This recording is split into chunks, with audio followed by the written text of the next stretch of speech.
Հարցամար 30 Վանթերոսյան համեցեք։ Շնորհակալություն պարոն փոխվարչապետ, ըստ էության մենք նաև չզեկուցվող հարցերի մեջ էլ ունեցանք նմանատիպ որոշումներ, եթե թույլ կտաք բոլորը միանգամից ներկայացնեմ, սա էլ է վերաբերում մի քանի կառավարության որոշումների մեջ փոփոխություններ իրականացնելուն։ Եթե հիշում եք, մենք դեկտեմբերին ազգային ժողովում ընդունեցինք օրենք, որի արդյունքում ապրիլի 1-ից բոլոր կենսաթոշակները եւ նպաստները պետք է վճարվեն անկանխիկ եղանակով եւ այս կառավարության որոշումներով, որի լիազորությունը ունենք այդ օրենքով, ըստ էության կարգավորում ենք այդ ամբողջ գործընթացը։ Ուզում եմ մի քանի մանրամասն ներկայացնել, որը նաեւ թույլ կտա մեր քաղաքացիներին նաև ինքնուրույն այդ որոշումը կայացնել, մինչև արդեն օրենքի ուժի մեջ մտնելը։ Ինչպես արդեն նշեցի, ապրիլի 1-ից բոլոր կենսաթոշակները եւ նպաստները վճարվելու են անկանխիկ եղանակով։ Մինչև սույն թվականի մարտի 5-ը մենք խնդրում ենք մեր բոլոր կենսաթոշակառուներին եւ նպաստառուներին ինքնուրույն ընտրել վճարող կազմակերպությունը, բանկը եւ ինքնուրույն ստանալ բանկային քարտ, որի վրա հաջորդ կենսաթոշակը կամ նպաստը կփոխանցվի անկանխիկ եղանակով։ Եվ եթե դա մինչև մարտի 5-ը տեղի չունենա, մենք դա անելու ենք ավտոմատ եղանակով։ Այսինքն, քանի որ կլինեն քաղաքացիներ, որոնք որ եւ օբյեկտիվ եւ միգուցե նաեւ սուբյեկտիվ պատճառներով դա արած չեն լինի, մեզ անհրաժեշտ է լինելու նաեւ բավական ժամանակ, որպեսզի երբ որ այդ ընտրությունը կատարվի, մենք կարողանանք քարտերը առաքել տուն։ Եվ նորից խնդրում եմ դա մարտի 5-ը մինչև անել այն քաղաքացիներին, որոնք դա կարող են անել ինքնուրույն, եւ մենք տեսնում ենք, որ դա արդեն տեղի է ունենում, հարգելի գործընկերներ, ուզում եմ մի թիվ հնչեցնել։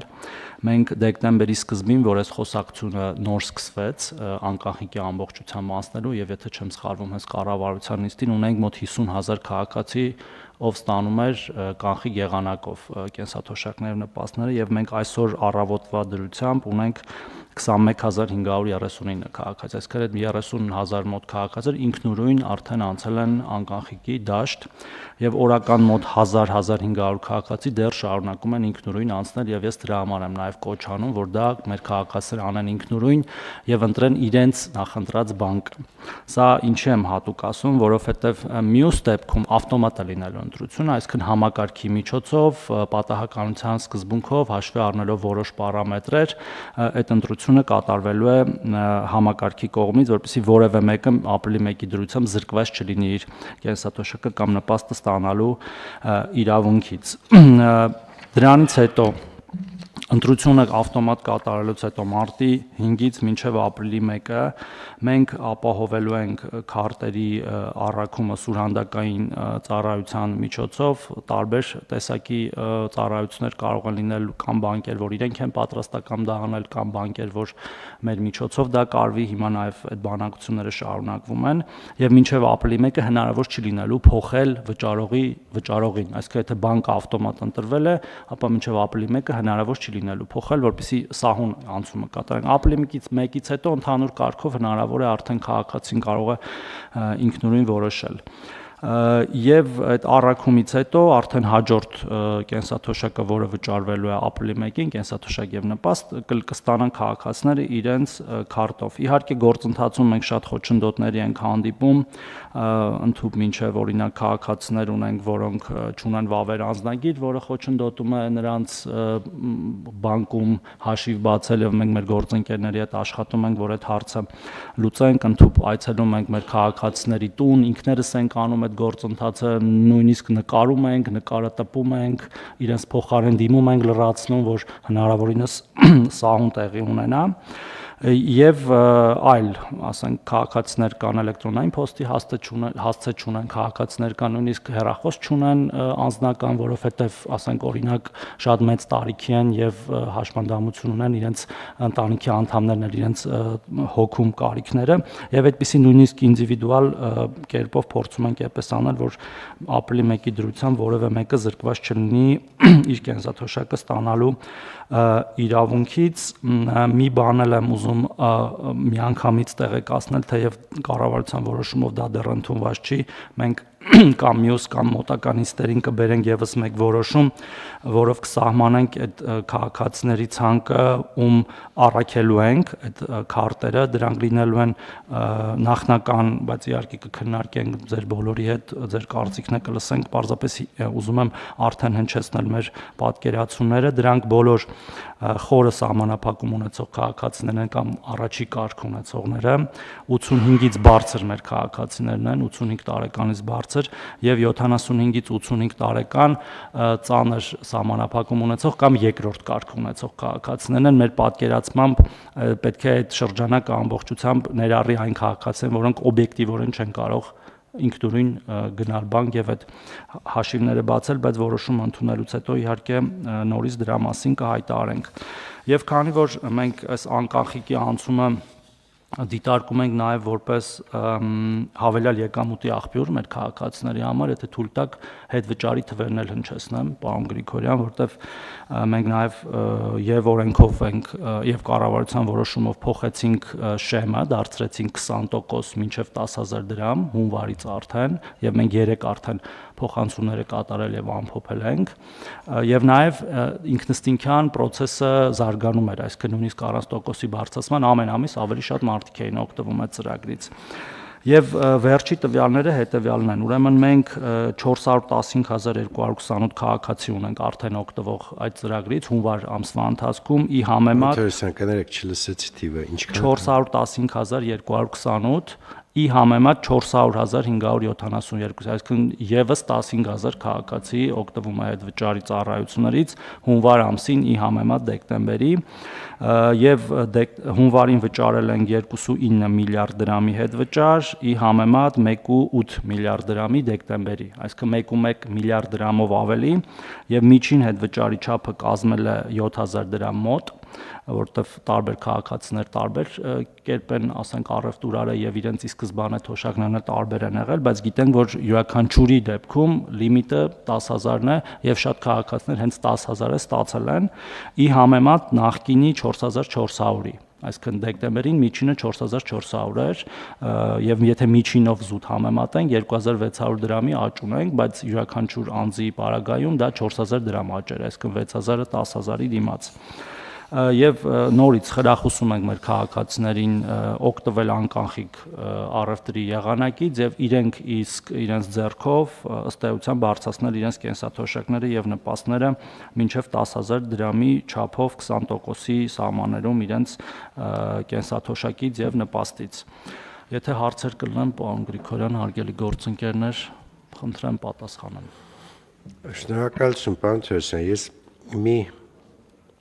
ինչ որ դուք ասացիք մի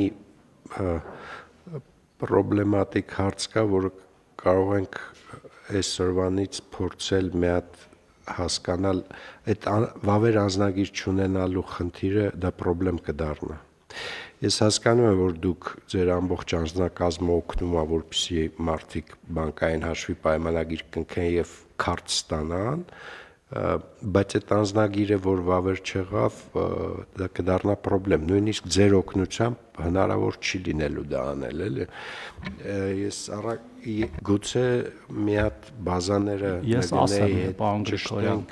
տեսնենք ով չունի անձնագիր։ Ունենք, անուն ազգանունով գիտենք ով չունի, այսինքն մենք օգնում ենք, որ անձնագիր ստանան, որպիսի կարողանան կնքել եւ աշխատում ենք մեր գործընկերների հետ, ներքին գործերի նախարարության, ընդհանուր մինչեւ շրջիկ խմբերով մասսայականության բան հասկանալ 2500 հոգու մասին է խոսքը։ 2500 հոգու մասին է խոսքը։ Քիչ չի։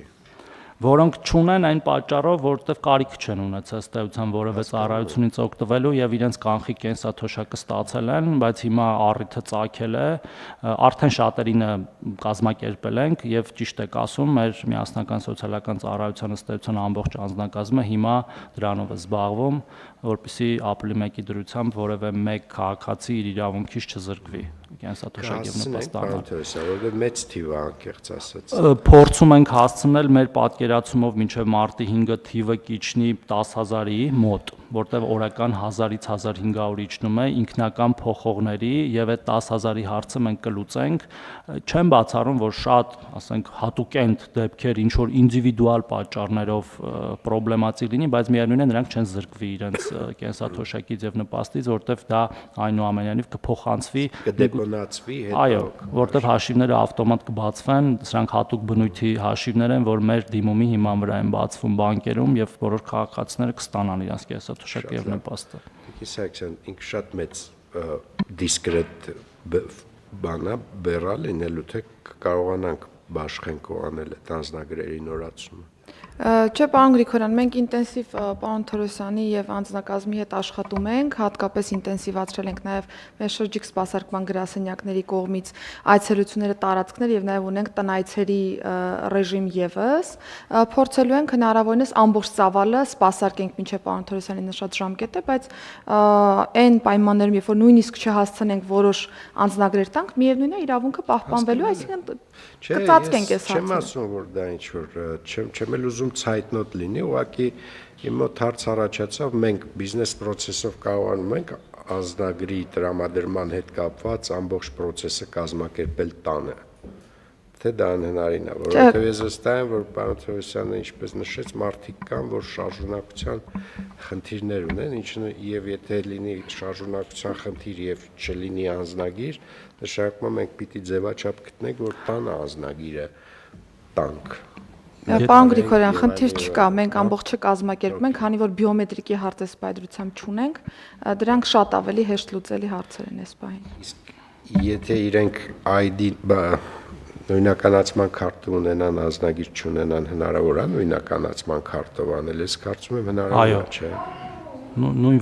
վավեր անձը հաստատող փաստաթուղթ է, բայց այս դեպքերը նրանք են, որոնք չունեն, երկուսն էլ չունեն։ Հա, ու տանը ինչ ենք անում, ասենք նույնիսկ ֆոտոն ենք տանը անում, տանում ենք, տպագրում ենք, մեր գործընկերներն ենք փոխանցում, իրեն գալիս են դիմումը վերցնում են, որտեղ դիմում լրացնելու գործառույթը իրանցն է եւ հետո անձնագիրը տալիս են։ Ես կարծում եմ մեր հատուկ գործողությունները, ջանքերը պիտի դնենք մեր թոշակառուների համար, բայց նպաստացողները թող գնան։ Նպաստ, որ ասում եմ, այդ ընդհանուր ձևակերպումն է այդպեսին, օրինակ ծերության նպաստը նույնպես նպաստ է այն ավակ սերնդի ներկայացուցիչների, որոնք բավարար աշխատանքային ստաժ չունեն։ Հասկանալի է, չէ՞, ուզում եմ ասեմ, ավակ սերնդի համար բնականաբար ամեն ինչ պիտի անենք, բայց երիտասարդները թող բարի լինեն, գնան իրանց խնդիրները լուծեն, օգնեն մեզ, որովհետև այս ռեֆորմը կարծում եմ վերջի փուլն է եւ մենք չենք հետաձգելու անկանխիկի անցնելու մեր քաղաքականություն։ Պարոն Գրիգորյան, հաշվի առնելով, որ 666,000 հոգու մասին ենք խոսում, ըստ էության ճնշող մեծամասնությունը արդեն լուծել է այդ հարցը եւ միայն այս 21000 մեր քաղաքացիներ, որ այսօրվա դրությամբ դեռ կանխիկի ռեժիմում են, որոնք ամեն օր փոխվում են եւ նաեւ մեր խրախուսական մեխանիզմների շնորհիվ հետվճարի եւ բավական ըստ էության էական չափ է այդ հետվճարը, բայց այն մնացածի հարցերը ոնց ասեցի իմ նշած մեխանիզմով կլուծենք։ Եվ կներեք, եւ նաեւ դրա համար էինք խնդրել մենք այն ժամանակ վարչապետից այս 3 ամսվա ժամանակահատվածը, որպեսզի հասցնենք, որտեվ հունվարի 1-ից հնարավոր չէ լինելու սա անել։ Շատ լավ, պարոն Թորոսյան, ամեն դեպքում եթե ինչ-որ կրկին հավաքվելու կարիք լինի եւ քննարկելու, ասեք, որ պահին որ պետք լինի, էլի կարող ենք հավաքվել ու նոր լուծումներով անպայման պետք է հասցնենք ապրիլի 1-ը վերջի ամսաթիվ որպես ընդունենք եւ ավարտենք այդ կանխիկի էպոպեան թոշակների եւ նպաստների, ինչը որ մեծ հաջողություն է երկրի համար, ես կարծում եմ։ Շատ շնորհակալություն, խնդրեմ հարցեր, առաջարկություններ համեցեք։ Պարոն Թորոսյան, դուք ձեր խոսքում նշեցիք, որ անկանխիկի անցնելու պարագայում նաև մեր քաղաքացիները հետվճարային համակարգի շնորհիվ հավելյալ գումարներ կարող են ստանալ, ուզում եմ նաև հիշեցնել գործընկերներին եւ հարց տալ ձեզ, մասնավորապես այն մասին, որ նաև անկանխիկ ձևաչափով կենսաթոշակները վճարելու պարագայում հավելյալ ֆինանսական բեռեր նաև պետության վրա ծառանում, այ 25-ի պարագայում մենք հավելյալ որքան գումար ենք ծախսել եւ արդեն անկանխիկին անցնելու դեպքում նաև ինչ ծավալի խնայողություններ կունենանք։ Շնորհակալություն, պարոն Հայրապետյան, տարեկան գումարը մոտ 600 միլիոն դրամի մասն է խոսում, որը 600 դրամի մասն է խոսքը, որը վճարում ենք HiPost-ին։ Հիմա այս տարի իհարկե ամբողջը չի որ կխնայենք, որտեղ առնվազն որոշ քաղաքացիների հունվար, փետրվար, մարտ ամիսները այնուամենայնիվ կանխիկ է վճարվելու, բայց դրա ճնշող մեծամասնությունը ըստ էության կխնայվի, մյուս տարի ընդհանրապես ծախս չի լինի եւ դա կուղենք արդեն մեր բյուջետային գործընթացի շրջանակներում մեր այլ կարևոր ծրագրերին։ Այսինքն ինքը քիչ գումար չի նաև խնայողության տեսանկյունից։ Այո, եւ ես կարծում եմ, որ այդ cashback-ի մեխանիզմը շատ լավ մեխանիզմ է, որը հնարավորություն է տալիս թիրախային բազմաթիվ այլ միջոցառումներ իրականացնել եւ զարգացնել այս տրամաբանությունը, ըստ էության բարձրացնելով թոշակները։ Դա հնարավոր չի անել կանխիկի պարագայում, որովհետեւ ըստ էության կանխիկ վճարման պարագայում կապն է կորում մեր թոշակառուների հետ կամ նպաստացողների, բայց հիմա մեր քայլերը վկայում են նրա մասին, որ դա հետևականորեն զարգացող համակարգ է, ես արդեն 20% է, չէ՞, հետ վճարի 20% մինչև 10,000 դրամ։ Տեսեք, ըստ էության թոշակառուները մեր հարգարժան ազատված են ԱՀ-ից այլևս դեռ ավելին, օրինակ դեղերի մասով եւ այլը եւ այլը։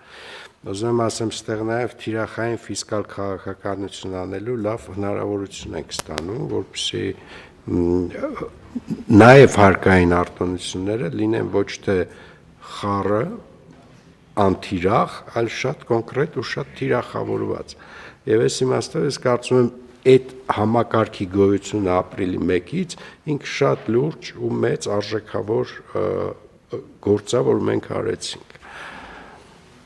Համաձայն եմ պարոն Գրիգորյան, իրականում ապրիլի 1-ից ընդամենը շատ փոքրաթիվ քաղաքացիների համար է սկսում, բոլոր մնացածի համար դա արդեն իսկ աշխատում է հունվարի 1-ից 20%-ով 10,000 դրամի չափով եւ թվերը վկայում են դրա մասին եւ տենդենսներն էլ են դրա մասին վկայում։ Ես սա նաեւ խոսում է այդ արձագանքելիությանը մասին, այսինքն մեր քաղաքացիները ակնհայտորեն արձագանքում են այդ մեր գործիքին, որը մենք տվել ենք։ Ես գիտեք ինչ նկատի ունեի։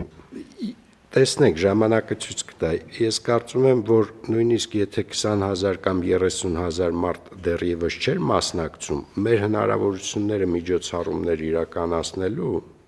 սահմանափակվում էր։ Ես այդ տեսանկյունից եմ հարցին նայում։ Հիմա դուք ունենալու եք ամբողջական ըստ էության համակարգ, որը ձեր համար դառնալու է սոցիալական աջակցության թիրախավորված գործիքներ տարածելու ռեալ գործող կարծում եմ հարթակ։ Մինչև ապրիլի 1-ը մենք չունեինք, որովհետև միշտ ուզում էինք ինչ-որ գործողություն անեինք, միշտ ասում էինք, բայց ինքը ամբողջական չի ֆոկուս խումբը, որովհետև այդ կանխիկով խզվում էր մի մասը եւ մենք չէինք կարողանում մեր նպատակը տեղ հասցնենք։ Մենք առաջ օրվանից իհարկե շատ մտածում էինք, որ ինչ ափսոս է, որ cashback-ի համակարգից չեն օգտվում մեր քաղաքացիները, որոնք մինչև հիմա ստանում են կանխիկ։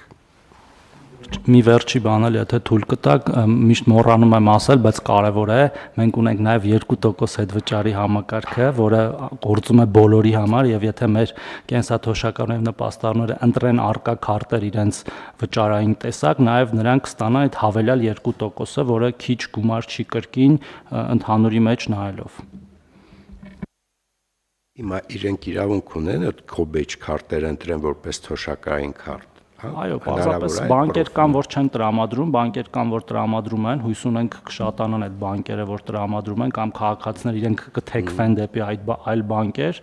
եւ կան շատ քաղաքացիներ կան, որ արկա քարտից են օգտվում։ Շատ լավ է, շատ լավ է։ Խնդրեմ հարգելի համեցեք Տիկին Ավանեսյան։ Շնորհակալություն, ես մի փոքր լրացում ուզում եի անել պարոն Գրիգորյան ձեր ասացի շրջանակներում, որ այս նաև տեղեկատվությունը մեզ հնարավորություն է տվել ոչ միայն սոցիալական քաղաքականության թիրախավորման, այլ հենց նաև առողջապահական ծախսերի առումով շատ ավելի խնդիրները հասկանալու եւ մեր նաև միջոցները ուղղելու այդ խնդիրները լուծելուն։ Մենք բոլորս գիտենք, որ մեր ավագ սերնդի ներկայացուցիչները եւ դա արդեն փաստվում է նաև հավաքագրված տվյալներով, որ ծախսի հիմնական ուղղություններից մեկը դեղորայքի, քրոնիկ դեղորայքի գնման գործընթացն էր, եւ ըստ էության մեր 65+ քաղաքացիներին պետությունը ապահովագրելով մեծամասամբ նրանց հենց կենսաթոշակային ծախսերի մի հատված վերցրեց իր վրա, ինչը նաև ազատում է միջոցներ այլ ծախսեր իրականացնելու համար։ Պարոն Գրիգորյան, իհարկե մենք մեր ուրեմն վիճակագրական տվյալները կամփոփենք եւ կներկայացնենք, բայց մի քանի օրինակով ասեմ, որ մեր միջին էլեկտրոնային դեղատոմսի արժեքը, որ այսօր մեր 65+ քաղաքացիները քրոնիկ հիվանդությունների մասով ստացել են, մի 10,000-ից ավել է, այսինքն մենք ունենք 5,000, 10,000 մինչև 20,000 դրամի ամսական արդեն պետության կողմից փոխհատուցված գումարներ։ Սա նշանակում է, որ այս մեր քաղաքացիների կենսաթոշակի խնայողության առումով նման պատկեր ունենք։ Շատ լավ։ Այդ հատուցումը ապահովագրության մեխանիզմով է։ Շատ լավ։ Այս իրականության մեջ նո հիմա երևի մոտ ապագայում ես կարծում եմ այդ երկու համակարգերը համադրելով շատ հետաքրքիր նոր արտոնությունների մասին կարող ենք խոսել։ Խնդրեմ հարգելի գործընկերներ, համեցեք։ Պարոն Գրիգորյան, ձեր մի դիտարկմանն եմ ուզում արձագանքել, երբ ասացիք, որ ըստ էության այս համակարգը դառնում է մի գործիք հետագայում ավելի թիրախային սոցիալական քաղաքականություն իրականացնելու համար։ Ես կարծեմ այն պահից, երբ որ մենք կկարողանանք ոչ միայն վճարման փաստը, վճարման գումարը ֆիքսել, այլ նաև այդ վճարումը թե ինչի համար է արվում, դա ֆիքսել, այդտեղ կարող ենք այդ թիրախայնության մակարդակը ել ավելի մեծացնել, օրինակ այնպիսի ապրանքների նկատմամբ, որոնք համարվում են առաջին անհրաժեշտության ապրանքներ, սա իրոք մեծ հնարավորություն եւ դաշտ է բացում նման բանի համար եւ հուսով եմ դա կունենանք ինչ-որ մի պահի։ Ես կարծում եմ, որ դա հաստատ կունենանք, պարոն նախարար, որովհետեւ այն տվյալը թվային, որ մենք ստանում ենք անկանխիկի քարտի օգտագործմամբ, հնարավորություն է տալիս կոնկրետ մինչև ապրանքի արտոնյալ գին ապահովելու գործիքակազմ կիրառել։ Ես հիմա իհարկե երևի էլի քննարկումներ կունենանք ավելի մանրամասն մի ուրիշ առիթով կխոսենք, բայց ես դեղորայքը հենց դրա համար էլ օրինակ բերեցի, որովհետև ըստ էության անկանխիկ գնված դեղորայքի պարագայում թվային տվյալը, որ պետությունը ստանում է, մենք տեսնում ենք, որ ծախսը արվել է դեղորայքի վրա, որովհետև ՀԴՄ-ով այնուամենայնիվ կամ երևում է կամ շատ շուտով այլևս երևալու է, որ այդ ծախսը արվել է դեղորայքի վրա եւ շատ կոնկրետ առնվազն տուփի մակարդակով։ Ինչը նշանակում է, որ եթե մենք մտադրություն ունենք այդ իմաստով օժանդակություն կամ աջակցություն իրականացնել, ինքը շատ կոնկրետ է լինելու, շատ կոնկրետ քարտի վրա է լինելու, որով այդ գնումը կատարվել է, որովհետեւ ստիպված չլինենք էլի շատ մոտավոր գլոբալ ֆիսկալ արտոնություններ քննարկել, որը առաջի հերթին արդյունավետ չի այն թիրախի համար, որի համար մենք մտածում ենք, որովհետեւ մենք որպեսզի այսօրվա իրավիճակում որպեսզի թոշակառուն արտոնություն ունենա դեղ գնելից, այդ արտոնությունը ես էլ եմ ստանում, որովհետև մենք թիրախների ենթակառուցվածքներ չունենք, ինչը նորմալ չի։ Այս ենթակառուցվածքը ես կարծում եմ այդ իմաստով շատ կարևոր նշանակություն ունի։ Այլ կարծիքներ, հարգելի գործընկերներ, կարևոր հարցի հետ կապված։ Առաջարկում եմ ընդունել որոշումը, ովքեր են դեմ չկա, որոշումը ընդունվեց։